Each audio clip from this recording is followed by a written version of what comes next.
people have seen a great light. And for those who experience death or the shadow of death, light is possible.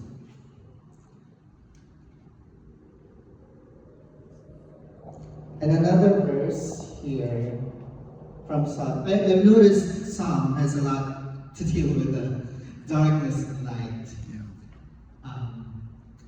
Let me read this out. But their delight is in the law of the Lord, and on this law they meditate day and night.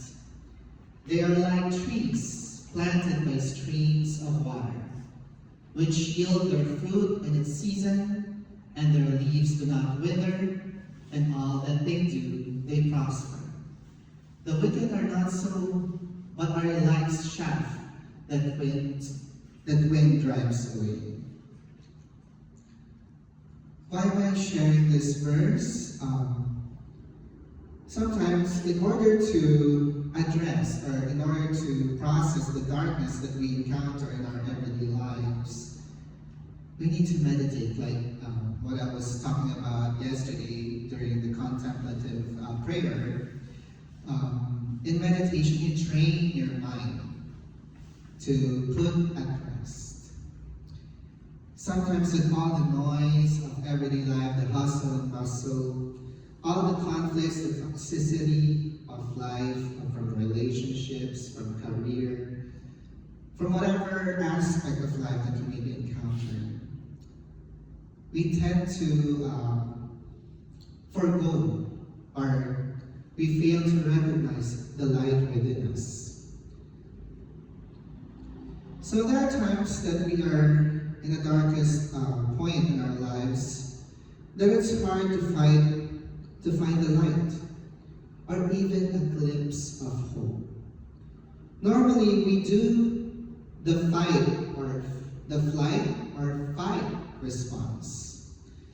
But according to Dr. Herbert Benson, a Harvard physician, he recommended to use the relaxation response. This response helps reduce blood pressure, which usually happens when we worry too much, or when we utilize the fight response. For example, if we encounter a difficult situation, or something we don't like, or something we don't agree with, like what Elder Stewart was referred to as in his prayer, we tend to cause friction against that situation. And it causes us tension. So thus, it affects our health. Now, on the other hand, Dr. Paul Leon, Masters of the University of Metaphysics, suggests that if you encounter problems or difficulties, the first thing you can do is meditate. Now, for some people, they might think that meditation is, especially the traditionalists, they would think that meditation is New Age, or it's not a Christian thing.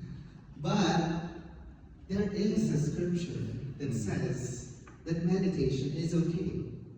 And there's nothing wrong with meditation.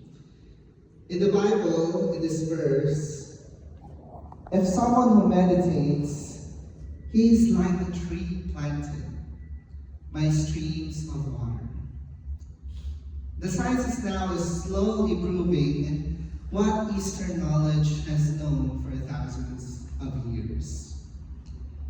With these knowledge and wisdom from prayer, in my spiritual life, I've experienced and I've learned, whenever I encounter difficult moments or conflicts or any problems, I just focus on my breath. And some say you need to breathe deeply and slowly. For some, it may be helpful if you just breathe naturally. You can explore whatever is helpful for you. Some experts say as long it is suggested that you meditate as long as your age. Do you think that will be possible? Or for some it may not be possible due to a very hectic schedule. But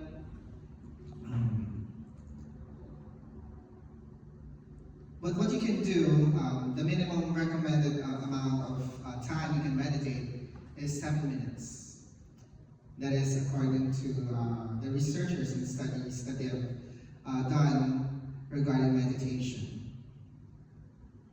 What I do is I find it more effective to just set an alarm the same as my age.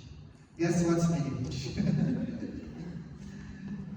I'm 39, so that's fine. I'm proud of my age, and some people would say I don't look 39, especially in our culture, but that's how I find ageism. Or that's how I say there's nothing wrong with aging. You can age gracefully, you can be beautiful while you're aging, so that's fine. There's nothing wrong with, or being ashamed of your age. So when I do the meditation, I focus on my breath without being aware of the time. So I just let the alarm clock sound. By setting an alarm, we are setting a goal without sacrificing the quality of our meditation. And just focus on our breath. Inhaling through the nostrils, like what I taught yesterday. Exhaling.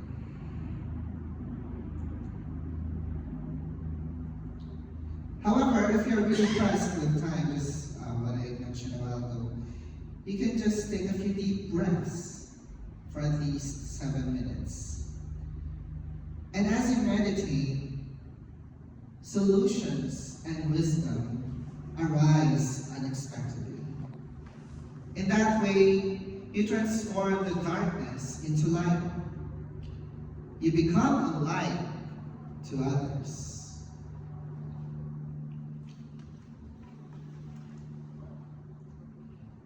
Here's another verse from Psalms regarding darkness and light.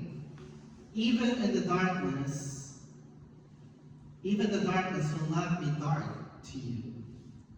The night will shine like the day, for darkness as light to you.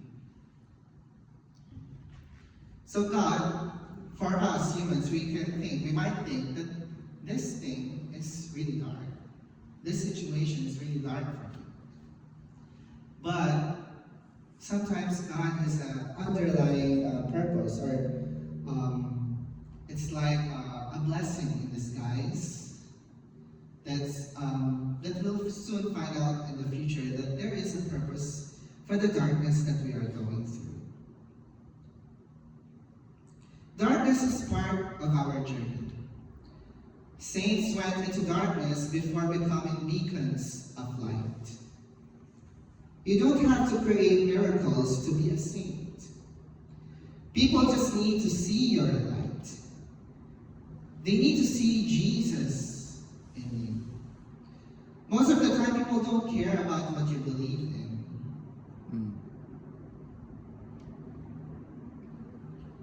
But they remember how you make them feel. So I like the prayer of Elder Stewart. The simple gestures of allowing someone to sit, or in transportation, small acts of kindness can really make a difference. Nowadays, people use religion to fight or cause conflicts or to justify violence.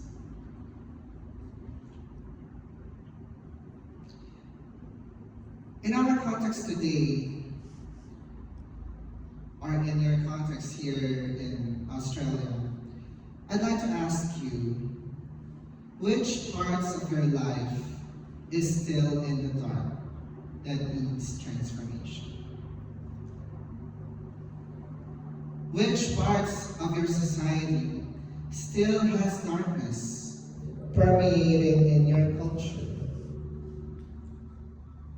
What can you do for the Aboriginal people? I heard when it was Elder Carl and Ian, we were talking about the Aboriginals. They have lost their chance to speak or to have a voice in the parliament. Yeah. What can you do in order for their voice to be heard? In order that more and more Australians will give them that chance to speak out, to affect change, to have a say in society. Maybe one can start from oneself. As a result, you can affect others like waves of ocean.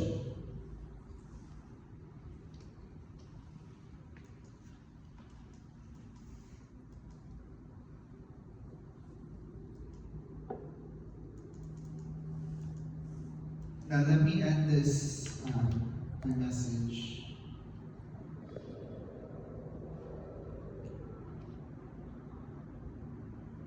From a verse from Psalms, chapter 139, verse 12.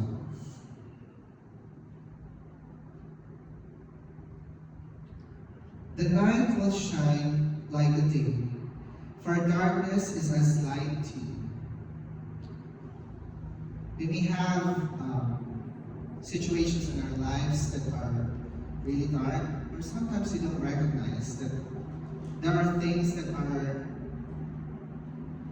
unconsciously dark within us. But we always need to constantly remind ourselves that we can be that light. We can continue to be the beacon of light in our own cultures. So my message, keep shining through the darkness. Thank you.